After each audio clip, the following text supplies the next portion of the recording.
generally my advice or my recommendation would really be spend less time on finance, spend less time in conference rooms, less time on PowerPoint, and more time just trying to make your product as amazing as possible. I think there might be too many MBAs running companies. There's the MBAization of America, which I think is maybe not that great. There should be more focus on the product, the service itself, less time on board meetings, less time on financials. The financials, what's the point of a company at all? Why even have companies? So a company is an assembly of people gathered together to create a product or service and deliver that product or service. And sometimes people lose sight of that. A company has no value in and of itself. It only has value to the degree that it is an effective allocator of resources to create goods and services that are of greater value than the cost of the inputs. This thing we call profit should just mean over time that the value of the output is worth more than the inputs. So if the product is good, presumably the profits follow rather than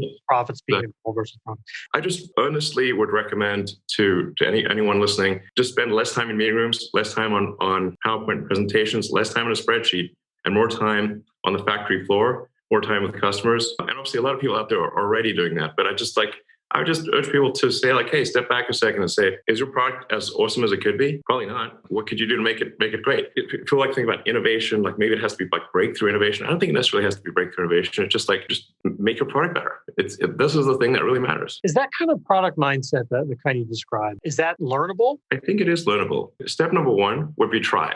and have you tried? And have you tried hard? And if you haven't tried hard, try hard. I think it is learnable.